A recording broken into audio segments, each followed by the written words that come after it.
Right now, I'm here with Lauren from the Drop Servicing Blueprint. She's one of our students originally, but today she's actually more of a veteran member in our community who actually provides a lot of coaching. So she's a pretty big deal for us, and I'm really glad that she made a bit of time to talk to me today. So maybe Lauren, just to start off with, we can kind of go through your story from the very beginning. So talking a bit about where you started off before you discovered drop servicing and that process of discovering online business and drop servicing and moving into that. I think I mentioned the story in the past interview, uh, but yeah, I came from a family of business people. So at the age of fifth grade, I know already how to sell. So, but I'm in the world of brick and mortar services or businesses, which is like we have physical stores and that's it. And I have zero knowledge about digital marketing. So from fifth grade up to I'm full grown, which is I help my family business because we are in a logistic industry and distribution business in the Philippines. Mm, So our family is handling one of the businesses that does the mobile phone and gadgets distribution for nationwide. So that's how our business looks like. And in the telecom industry, to be specific, mm, since we sell handsets, iPhones, any kind, like any brands, the mm, margin for this business is only right now, based on my research and based on my family, it's already 8%. So before, when I'm still in that kind of business, we could get 20% for laptops, and then uh, for mobile handsets, we could only get as much as 13%. So imagine one iPhone would cost you like around $1,000 and more, right? But you will only be getting 13% or so, mm, 15%. So it's like you have to buy a lot of handsets and then sell them bulk. That's mm. why we earn in a this as a distribution company because we sell to find retailers. Like for example, Philippines have like 81 provinces. We will look for like maybe the top 20 provinces to be in business with, the top retailers inside those provinces, so that we can sell the handsets in bulk. So that's how we earn. But the problem there is the capital. The With my family's capital, it's like we need to make sure that we have an at least a budget of 100 million, I mean, in peso, Mm. in order to make the business growing and growing and growing and get as much as the revenue that we could get from the 100 million, which is like it's really hard because we actually ask for help of different banking Mm. solutions in order to provide us that kind of capital to ensure that it won't be touched, it's only operating. Mm. So I don't really like that kind of setup. It's because uh, a lot of accounting stuff are involved that you really have to make sure that 100 million will not be lowered at some point. So it's Yeah. just going to be 100 million for us to reach this kind of revenue net. So it's like so hard. Why? Because we did some loan with different how do you call this, with different banks, and then their interest, right? So again, it's a red flag. So but that's how it is in the retail industry. And then pandemic strikes. So that's it. Yeah. We actually lose everything, and then we can even pay the bank. So what I did is to like, yeah, that is what happened. I returned some of my stocks to the supplier in China, in Asia. So because I cannot pay, and at the same time I closed stores in the malls because I cannot pay the rent. There Mm. are overheads, right? So that is the problem with the brick and mortar companies during the pandemic, and it happened. I still remember it. It's March 2020 when the president of the Philippines, like, uh, I mean, announced a lockdown the entire country, especially the place that I'm in, which Mm. is it's in the capital of the Philippines. So yeah, that's it. No income, no sale, no income. Oh my goodness, it actually eat up our savings, and we cannot like get pay this rents without like hitting a certain target sales. So without hitting the target sales, we cannot operate. Hmm. So yeah, I don't want to be stuck in that kind of business. That's why I and then I found your course because I'm looking for something that I think I what I look for is a business that is pandemic proof. Ah, yeah. That's this specific keyword that I used during that time. And I, I'm not sure why you appeared in my YouTube account. And I just seen your video, and then there's like a very detailed video that time that oh my goodness, it's really possible to like earn without having a physical store and people, employees. So I was really curious. That's why I was really sold. I mean, buying the course by that Mm, time. So, and I think it was April when I'm not really sure, but it's 2020 mm, during the when we decide my family decided to like declare foreclosures with some of our stores. And I literally, though I'm still connected with my family business. What I did is also study the course for like 6 weeks. So what I did is, since we're running the business up until 5 p.m. in the Philippines, so in the evening, I'm spending some time to understand your course because honestly, I have zero knowledge. I have zero knowledge, but right now, I'm like, I wanted to build a lot of digital marketing agencies. mm. So, but and I will never go back to handling a brick and mortar company. To different kinds of like businesses out there, even in rental. And yeah, it's really multiple right now how I apply. Okay.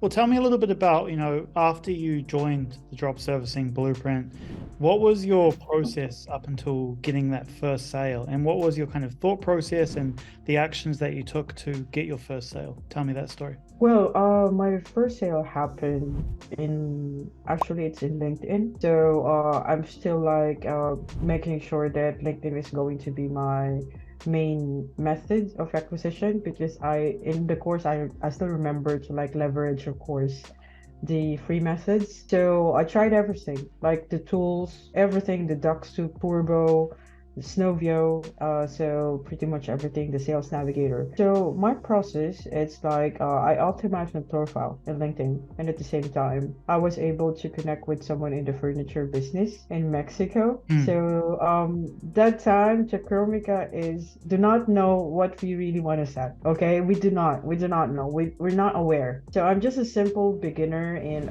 with zero knowledge with digital marketing. So I just built a website that's everything. So, and I didn't know that it's going to be the best decision of my life.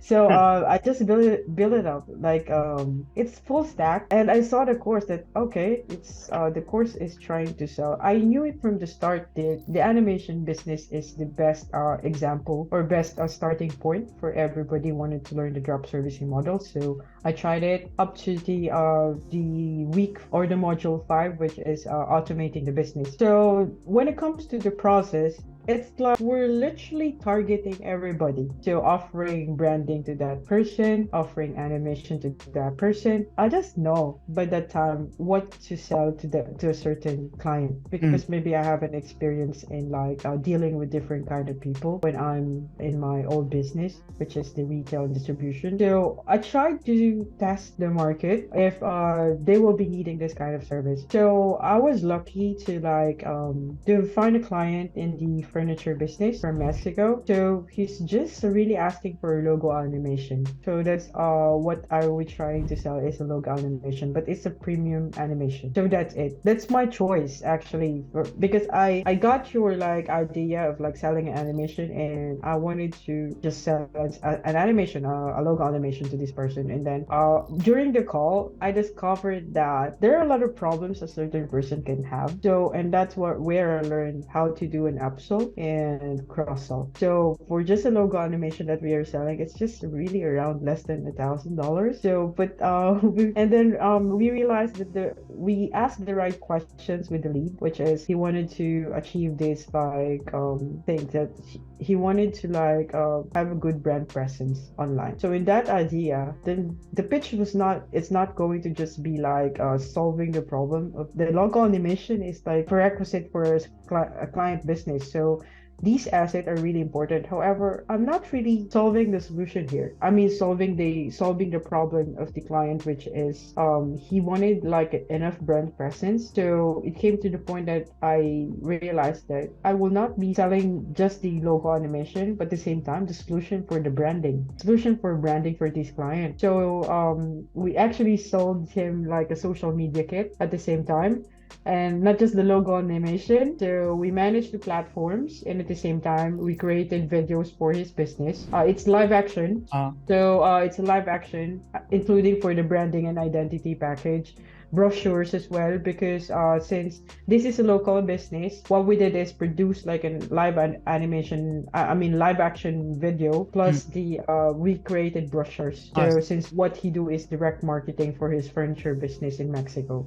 So it's like the logo animation has been converted into like, I mean, a real solution based approach. So that's, I learned a lot from that person, from that client. So I realized that the pitch, if you're pitching something to somebody and then you grab their attention and then they wanted to book a call with you, it's really a big opportunity for a freelancer or a drop servicer to like know what is actually trajectory that client wanted to achieve. So that's what I learned. That's why every time we pitch, my team pitch, it doesn't mean that we're just selling like an animation or like a PR service to a client. Because if they're in the call with you, there's so many ways to ask and know what they wanted to achieve. That's my secret why we are always and going to be forever high ticket agency. So because we discover during the call, and we do not just like sell, or I mean do the pitch upfront. We literally like ask the questions during the call, and then ask them what they wanted to achieve, what are the current problems, and so and so. So that's the process in my starting stage of my business. So yeah, I typically hired people as well that helped me like close sales. So in the everything in the course has been implemented. And such time I learned a lot of strategies along the way. What could be the strategies and methods to save me some overheads, and at the same time increase the value of my service and increase the level or like level of acquisition for my company. Yeah.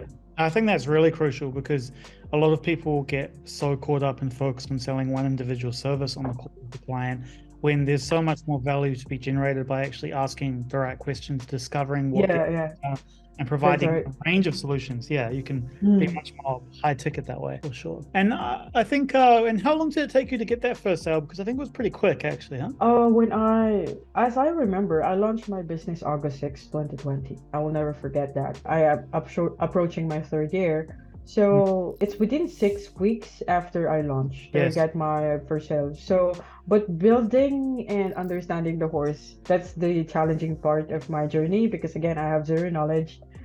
I don't have experience in digital or anything online. So I bought the course, I think around April. So it took me April, May, June, July. Yeah, it's like it actually took us a little bit of time building the site and understanding the course. Then when we launched it August 6th, I got the client same month, August, and then it's literally like, I mean, repetitive. So I learned how to like apply the drop servicing model and to different kind of service. So but at the same time, it's still to Chromica. It's a full stack digital marketing agency. I don't have a direction by that time. So it means that I wanted to learn if what is the viable kind of service or the best service to sell. But I realized it's not really the service that I wanted to sell. I wanted to find a quality clients that are ready to buy. And these people are not easy to find. But if you have methods in place and if you understand the industry, you will really dominate it.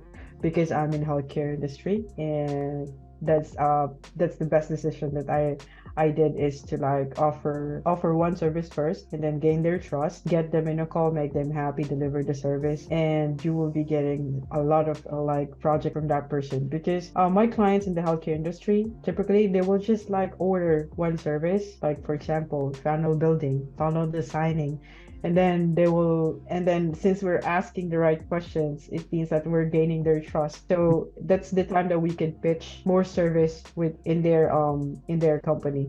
That's the time that we could like an original 12.5K project can go as high as like 35K and more, Hmm. since we actually offer the full stack marketing agency. I mean marketing service for these companies, since it's research that will be that could like deliver service. So that's it actually the our strategy. So the goal is to make the client happy first in the first con oh whatever service you're selling. And then if you gain their trust, you can ask for referral. Yeah. It's like unstoppable because right now, Dylan, it's like it came to the point that I'm actually terminating clients if I don't like them. And Mhm. at the same time, I'm qualifying the clients to work with. So yeah, that's it. We're not really the desperate ones, unlike before. So right now, we decide if we're going to work with you. So if you're like in the high ticket space, or yeah, we just Yeah. need fewer clients, but the client that we're having are quality. Yeah.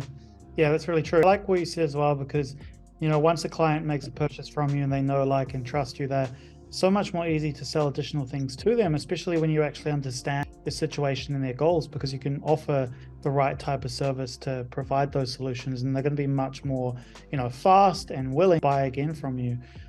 So once you got that first sale, talk to me a little bit of the process from going from there to where you are now, where you have a pretty big business, pretty automated as well. So I want to learn a little bit more about that process because it's pretty interesting. Yeah. So when I got that 8K sale, it's like I reinvested everything in marketing. How I reinvested it is I tried every tool that I can get. I mean, I learned your course, everything. Because right now, for example, my company can actually pay for like 16K info subscription. So yeah, our subscription for Zoom is ending June 30. So yeah, we're 16K for that, and that's where we get our exclusive data when it Hmm. comes to dominate the market. So it's not we're focusing or using free methods anymore. We also like invest in marketing tools, and up until now it's still my priority to reinvest in marketing tools and to reinvest in platforms that could give me more data and I mean deeper kind of analytics in order to dominate the market that I wanted to pursue, which is healthcare. Hmm. So when it comes to before from like shifting towards like the first sale in the branding and identity, it came to my idea that you can pretty much like expand and clone your business in a way. So it's like I don't want to focus on just the branding because I'm not really uh I wanted to do more. If I was able to close at 8.7K project, I could do more, which is I did. So right now I could charge 9.5. That's my minimum package. So if people will ask me how I was able to charge 9.5K, what I'm selling are recurring services. Services that are being retained. So it's not just like a project-based service, but at the same time, the more solution that you could give and the more problems that you could solve for your clients, that's actually my secret in closing the deal. So it's like, but at the same time, making it more competitive. So how I did that, how I was able to analyze the market that I'm into, is I'm actually working with competitors. How I work with competitors, I bought some of their service. So I bought some of their service and I learned a lot from them. So, and right now, that's one of the secret that I did during, 2020 when I got my first sale, which is to like buy the services of my competitors and like, learn from it. And then at the same time, like find people that I could get, best people that could like deliver this kind of service. Because right now, Tacromica is just a mother company. So I'm building different businesses specifically like curated. for a specific industry with different services. Because Tacromica right now, yeah, it's the mother company and it's full stack, but I wanted to make sure that there are different streams of income that are, delivering different kind of service to my clients. Hmm. So yeah. Interesting. How big is your team at the moment? Because you're offering many different services, it seems like. So currently I have two project managers and at the same time three virtual assistants. So when I say three virtual assistants, these people are trained lead generation specialists. So I don't hire for people that does admin work. So I train them well when it comes to acquisition of leads, how to manage Zoom info, how to find good leads on LinkedIn, how to run email marketing. So they're trained. So currently I have three lead acquisition experts and two project managers at the moment. So since using multiple tools to manage things, that's why everything is streamlined. So like we use ClickUp, Trello, and at the same time phone system as well for calling clients. And when you're asking me about team, I categorize my team into two parts. Mm. So I have five full-time people, okay, but others are commission based. Okay. So I have 5 to 7 people that are in commission based. So these five people that I told you about is the three virtual assistants. These people are full time, and the other two project managers. So I have 5 to 7 on call people to close, and at the same time, lead generation specialists as well. Their accounts are being used to lead generate, so they get commission out of it, 10 to 20%. Actually, the calls that are getting in my account is actually tied to a certain account Mm. in LinkedIn that is highly optimized. So it means that I know where the calls are coming from. So for example, the 5 to 7 people closers that I have, their account are tied as well in their LinkedIn account that are being managed by my team. So it means that my team handles the acquisition, the lead appointments, and at the same time they just need to attend the call. And all these closers are equipped. Okay. So right now, my account I can only manage like maximum of high ticket calls, maximum is 2 to 3 per day. Because in one account, we could generate 5 to 6 leads in a daily basis. That is the concern. So, and we need to qualify those. This Monday, yesterday, I saw one of my accounts, which is the LinkedIn account of my assistant. He was able to generate 6 opportunities in just a day. Oh. So if we could generate that much, so yes, of course, I cannot handle all those calls. That's why the only calls that I could get, I must be getting. I always tell them this that these leads are sales ready. So and ready to buy. Yeah. So yeah, right after this call, I have like a high ticket lead. Yeah. It's gonna be 5:30 call. So yeah, I could only do maximum of 3 per day, 2 to 3 per day, Okay. because Okay. I really like to talk to people, and I don't want to just be like sitting around and just receiving the money, but at the same time, I wanted to be involved with calls as well. Yeah, speaking to your clients and building that relationship with them. Yeah. Yeah, okay. So it's really interesting as well. Like I really like your story because you were getting that first lead for your first sale. It was like $1,000, but then you turned it into like an $8,700 sale just with a few upsells. And now you've Yeah. got so many different services that you're offering. So what kind of revenue numbers is your business doing right now? Right now, since we actually it's a three-figure business right now. Okay, so because one client that we could get is like since our cheaper service, the cheapest is 9.5, and my web design and development package just starts with 12.5. Hmm. So and then for example, I'm gonna give you so that you could like estimate the numbers. Yeah. So I just closed a 12.5K pharmaceutical firm web design and development package with 3 months SEO. Okay. So at the same time, so this person we can do the upsell if we make him happy for the development at the same time to the first 90 days of partnership with the SEO, because we're going to make him happy for sure.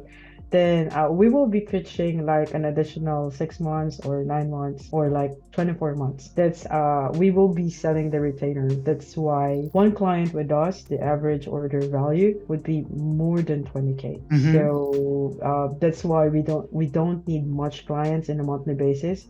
We're looking for the top 1% that are ready to buy, which Mm. is we're looking for high ticket clients because we do not want to sell cheaper services that would take so much of our time in Yeah. order to sell it in bulk. Mm-hmm. So we really wanted to like find these, since in the healthcare industry, we know people that are recently funded. So I'm paying a pretty much amount of dollars and pounds with a platform that gives me the a good lead that are just recently funded. Ah, I see. Yeah. So, and we know these platforms are a bit expensive, you know. Yeah. So, but the returns actually are acceptable.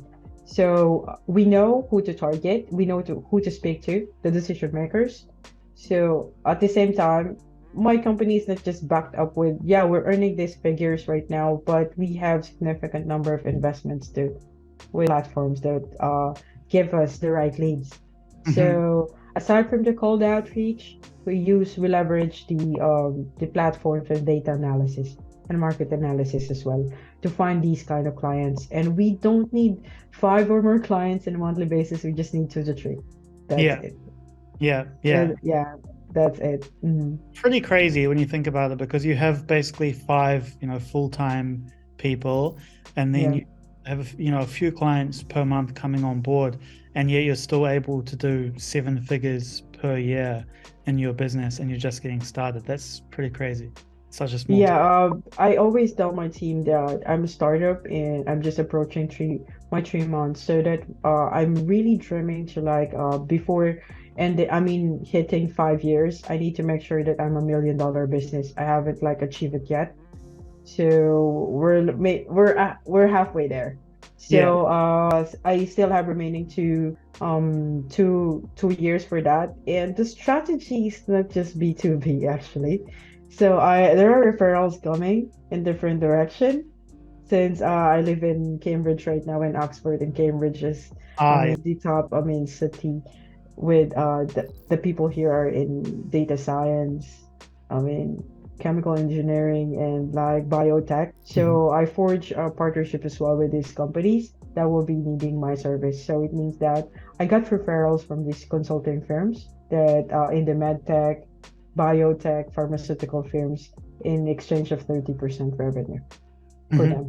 Oh, wow. So aside, my approach is not just, it's no longer B2B. So my approach is also building partnerships. Like for example, I forged a partnership earlier this year with a SaaS consulting firm. So I'm getting like multiple clients from him as well in a monthly basis. Though it's the revenue is a bit lower. That's because I need to give him like 30%, but at the same Ah, time, it's passive for me. It's yeah. we're still earning. Like I could like I mean hire more people to do projects because when I say that I have two project managers, these are full time. So there are project managers that are project based. So I I just need see. to call them if I have to like I mean endorse some projects that they need to handle. Some So additional. the contract, if the contract is ended, then that's it. So that's what I'm looking for as well, partnering up with companies that is not really a competitor but cater to the same target market since I'm in the healthcare industry. So I'm partnering up with with these people as well. Hmm. Yeah. That's crazy. Yeah. It's interesting too. Like, in terms of your like personal life as well, it seems like these days you're able to get a lot of your own time back and travel a lot more and do a lot more with your Yeah. sport. Yeah, So and at the same time moving for good to England. yeah, Yeah. yeah. What's that like? Yeah, like affording Europe. Europe is a bit expensive before I'm just traveling, but right now, yeah, I pretty much like moved here in Cambridge, and Cambridge is a bit like expensive city to live in here Yeah, in for the sure. UK. But yeah, I'm thriving. It's because of the business. I really like to build something that I could bring anywhere since I really travel a lot. So yeah, right now I'm going to leave here for good. Yeah, and I'm going vacation during summer in the Philippines, maybe. Yeah, yeah. Yeah, it's crazy as well. Like it's such a big cultural change going from Manila to the UK as well. Like so different, Yeah. complete opposite Hmm. sides of the world. And it's so cool to see you build this massive business in just a few short years, really. So I wonder what it's going to be like in the next 2 years. I think exponential from here for sure. Well, I'm going to be unstoppable. It's because my team is actually like not just focused on the.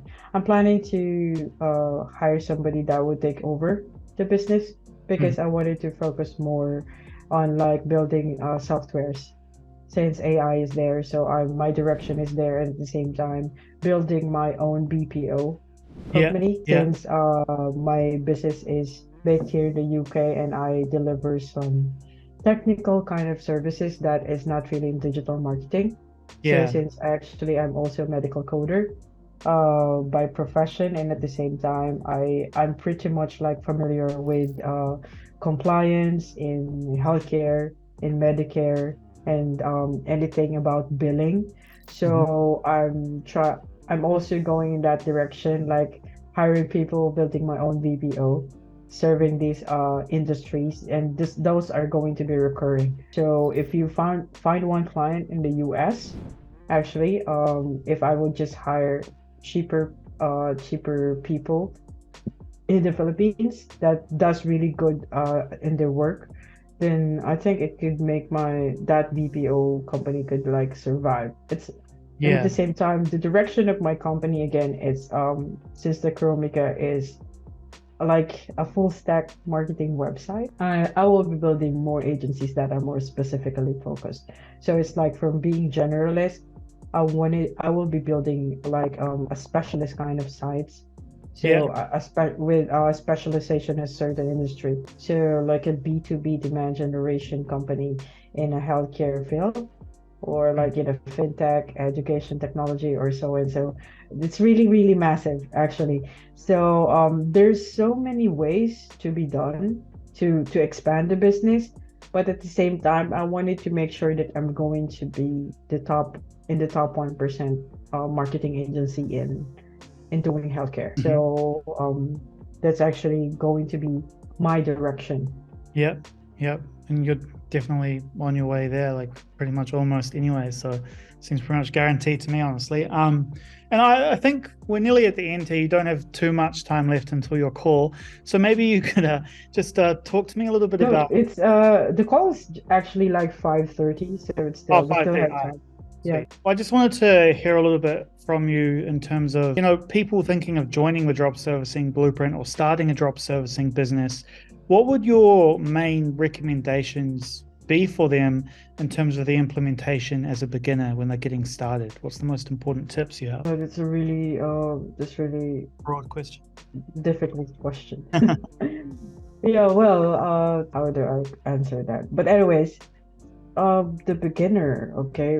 When I'm beginning, actually, I'm not sure if it's luck or so, but I don't think because I pretty much like invested too much in research. Yeah, That's why, because I've seen the results of other students and I'm comparing myself. They were really faster yeah, in generating the result. I've seen Toka Amen, BJ Kidson, and the others. I've seen that they have like produced a consistent number of sales in less than like 90 days. yeah, And so, and at the same time, they was able to create their site in a very fast manner.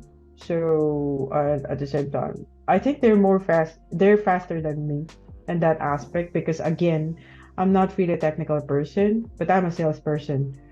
So by that time, I think my recommendation would be to like to study their market, choose one service, and at the same time choose a good price point and like and choose the very important thing for me is to choose one industry first because that's if only I knew that care is a really good market to be focusing on. It's because I know the jargons here.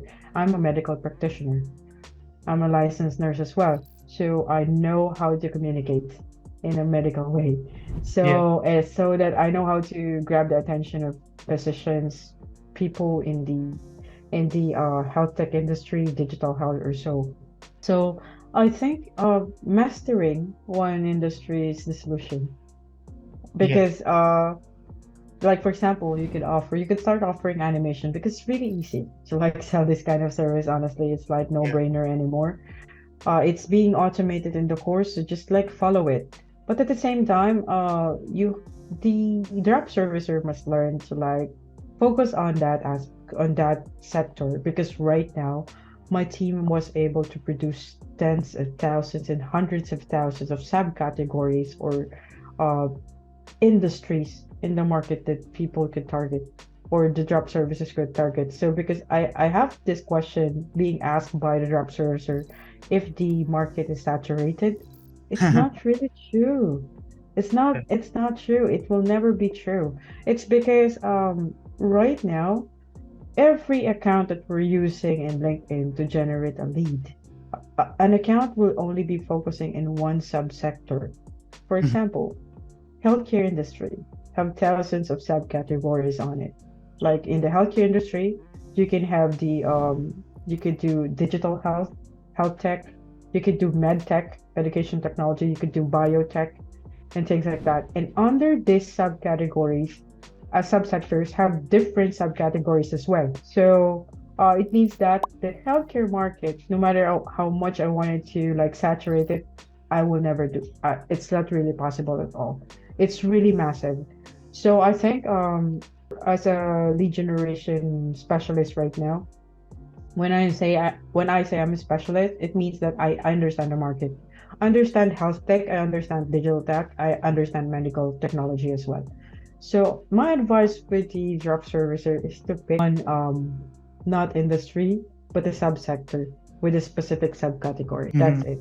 And start from there. So understand that market, for example, insurance technology, education technology with e-learning sector. So focus on that and understand these kind of like platforms or industry or sector, and then they will be able to speak nicely or like understand what are the problems of this kind of industry right now, so that they could like pitch their service better. Because the buyers now actually look for massive social proof. If you show them that you are like a specialist in their sector, I believe it's going to have a higher chance for the drop servicers to have a good appointment and higher conversion. The goal is not just to be in a call, but at the same time convert this people into a paying customer, and they will know if you're like bluffing, if you're just new in the market. So I think make pick a good niche to like start with the I mean like a practice niche for them or the practice subsector, and then they could expand so from there. So yeah, that's my comment when it comes to the people that wanted to just start over with the course, because the system is really working. Okay, the drop servicing model is really working. So we just need to make sure that we are like going to be a specialist or some kind in the in if you're there like wanted to convert more, Yeah. so and be trustworthy in what you do. I believe that is really a good starting point, because that is one of the biggest mistake that I did, like to be a generalist. Yeah. I'm Yeah, I offering think pretty that's the much biggest everything. mistake most people make, because a lot of the time when people are starting their first business, they try to take a lot of shortcuts when it comes to building it, and they don't put a lot of thought into, their actual client and what the client needs and what the solution would be and how you can actually create something the client would be interested in purchasing. And that comes down to having an understanding of their individual market and their individual needs. So rather than just coming at them, just selling them, trying to, throw things against a brick wall, you want to actually ask those conversations, and like we were talking about at the start of the call, discover their current situation and where they want to be, and then Yeah, fill that space with whatever service they might need, because we have access to all of the freelancers we could need to provide any service that we want, and it doesn't yeah, take that long to find the right freelancer for the right service. So we just need to treat each opportunity where we get to discuss with a client as an opportunity to solve whatever problem they have, and it's just a discussion where we're discovering what those problems are, what those needs are, and what potential solutions there could be, and then connecting, those solutions with what services or combination of services would actually solve them. So I think that it comes down to being open in your conversation with clients and in your approach to your lead generation, but also doing some deep research into, like you said, a sub niche or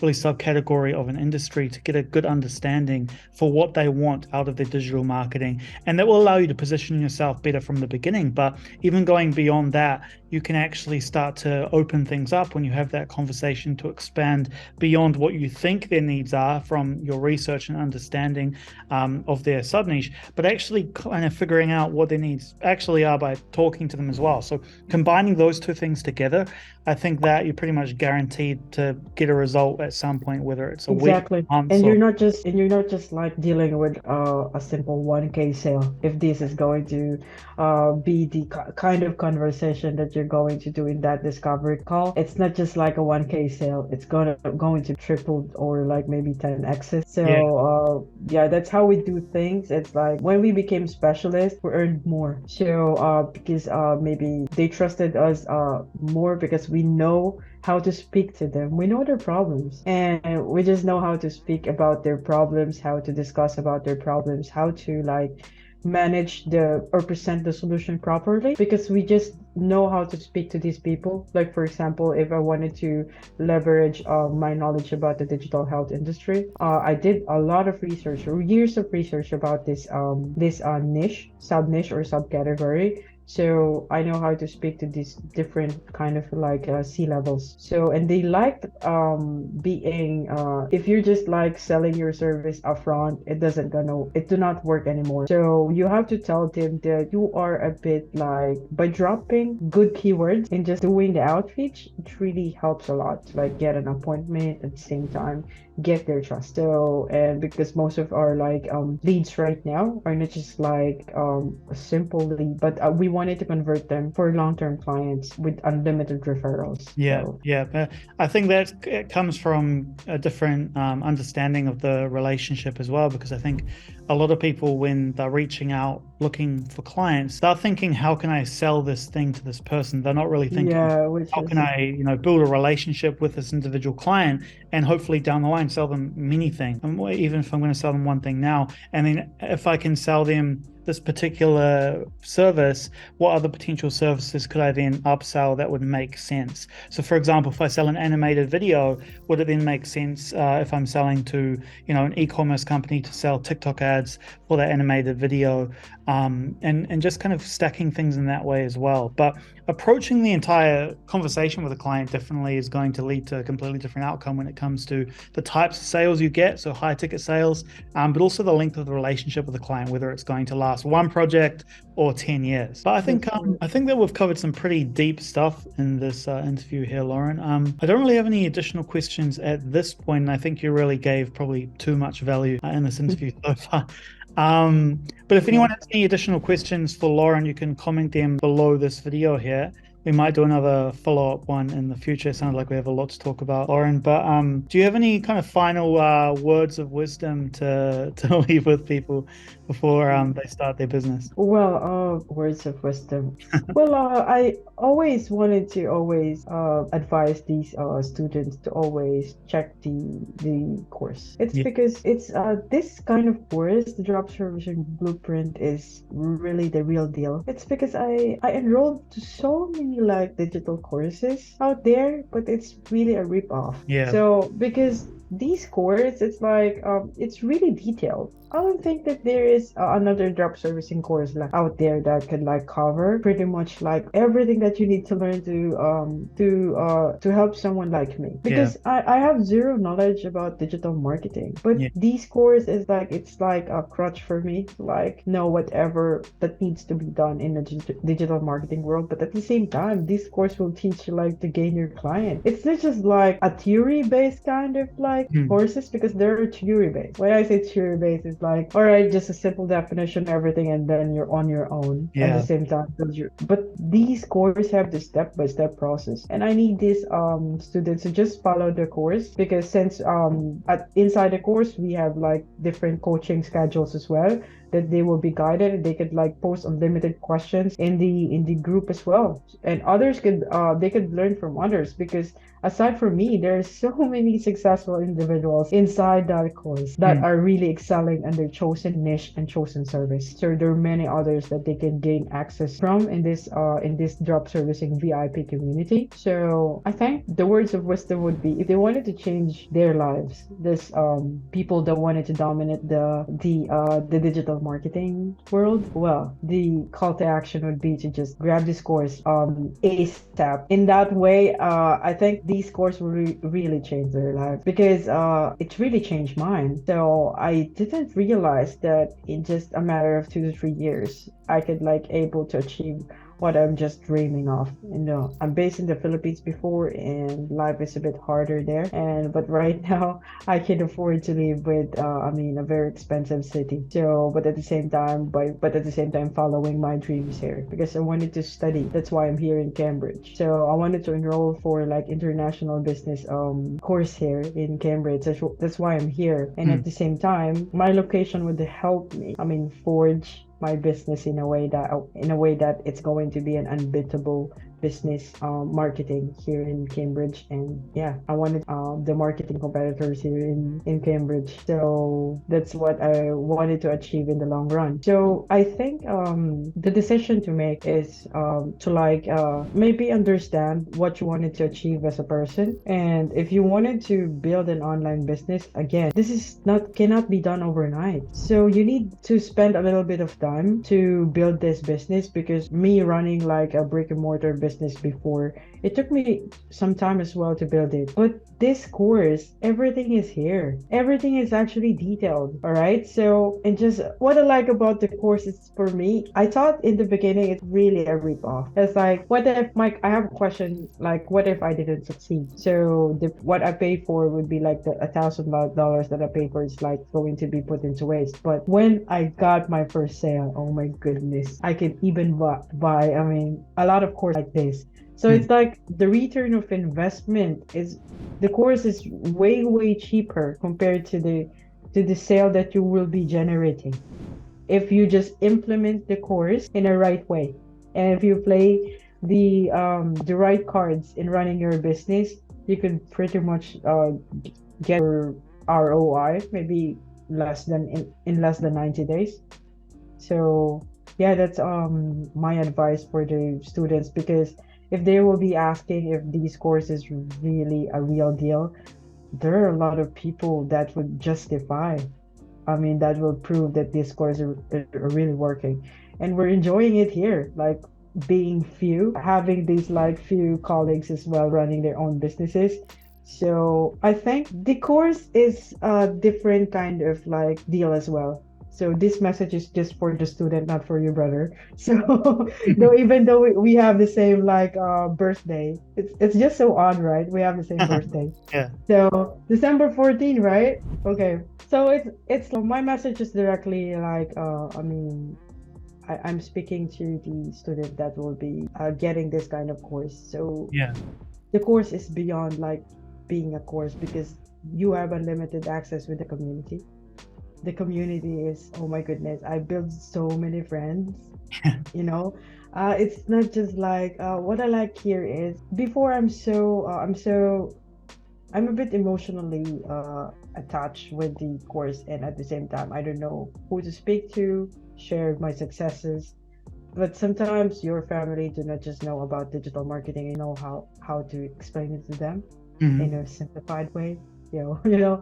And what I like about the course is the free community, which is you could like reach out to people and then have an accountability partners and even business partners along the way.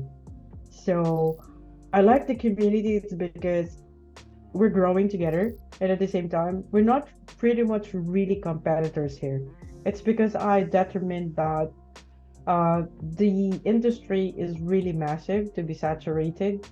Yeah. So the respect and the support that I'm getting in the community is my favorite part. So you're not going to be alone in like building your business, but at the same time you could pretty much like DM anyone that you like and then ask question and then your question will be answered. That's how I got started, because sometimes I'm ashamed to like post in the group Mm. because I feel that I'm a beginner and my question could be like stupid, sound stupid to Sure. the group, but I realize it's not. It's like even though you post any kind of questions within 24 hours, your answers will be I mean your question will be answered by somebody. Yeah. Like it's not just like the person that answering your question. It means that that person actually pulled it off, like succeed on his chosen niche or service. So I think the course is the technical step-by-step process of building the drop servicing business, and the community support is alongside with the technical aspect of the drop servicing. If you combine it together, I think that's why this makes drop servicing blueprint very special. It's because the support group. I think I succeed because of the support group, alongside with the technical aspect, of course, as well. It's because the strategies that are being posted by generous gurus in here like Steve Pope, and others in there that are succeeding in cold calling like Mike Wong. It's like, oh my goodness, it's like a free source of like if you wanted to build different kind of service, you will find different people in here that you if you wanted to like follow their footsteps. And I think the right people are in here as well because they're living by example. So it's not just like it's patented. If you're like building a medical device, what I mean is it's patented. The course is really patented. And at the same time, if they wanted to sell a certain service, they can find the right people inside the course. If they wanted to excel in cold calling, they could contact Mike Wang. And then, but that's what I like about like, I mean, the course. It's like it's really a big contributing factor, like being in a course for lifetime. If you go, if you're going to pay for the course for like $1,000 or so, but you have lifetime access, that's just, oh my goodness, it's like, it's a bargain. It's Yeah. already a bargain to gain access with all the expert people in the group that could like answer your questions anytime you ask it. So yeah, you are being supported. That's what I like about the community. So, and that made me keep going, actually, the community. Yeah. Sometimes you will feel lost in the first 3 months or 6 months. You'll feel lost. But seeing the successes, oh my goodness, unlimited successes of other students actually motivates me more. So, yeah, that's it. You're not going to be alone in running the business that you wanted to pursue. And yeah, we've been building more business along the way, and I'm not going to be. I will be unstoppable. So I'm just going to repeat what I did for the Karomika Global. Yeah. I think you already are unstoppable, Lauren. So thanks so much for that. That was a really, really great answer. Actually, I think you really covered every single possible point. Awesome. And I mean, once again, if anyone has questions for Lauren, comment below this video. Thanks so much for Lauren for saving, some time for me today. Yeah. And yeah, I'm looking forward to seeing what you achieve in your business moving forward. So we'll talk to you soon. Yeah, sure. Thank you, Dylan.